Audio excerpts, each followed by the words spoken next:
Hi friends, welcome to my channel.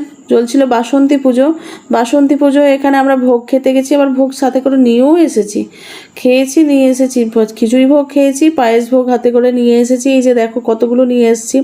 তারপরের দিনই চলেছে ভাইপোর জন্মদিন। ভাইপোর জন্মদিন দুপুরবেলায় ভাজাভুজি দিয়ে পায়েস, ডাল, মাছ এসব দিয়ে খেতে দেওয়া হয়েছে। তো তাকে সবাই মিলে পায়েস খাইয়ে দেওয়া হচ্ছে। সেই নিয়েও অনেক যুদ্ধ চলছে। সে পায়েস খেতে গিয়ে অনেক অনেক অ্যাক্টিং করছে বসে বসে। তো যাই হোক, খাওয়া হয়েছে, যুদ্ধ করে খেয়েও নিয়েছে। তারপরে ওর জন্মদিনের এটা কেক। ও অনেকগুলো পুচকু বন্ধু নেমন্তন্ন হয়েছিল, প্রায় 20খানা। তো তাদের নিয়ে মোটামুটি ঘরে একটা পোকামাকড়ও থাকতে হবে না, এত চিৎকার, এত চেঁচামেচি। আর আমার ছোটো মেয়ে তো রীতিমতো ওর সাথে যুদ্ধ করেছে।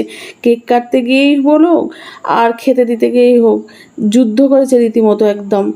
তো তারপর এই যে পুচকুগুলো খাচ্ছে দেখতে পাচ্ছ। তো আজকে ব্লগটা এই পর্যন্ত। যদি ভালো লাগে লাইক করো, শেয়ার করো।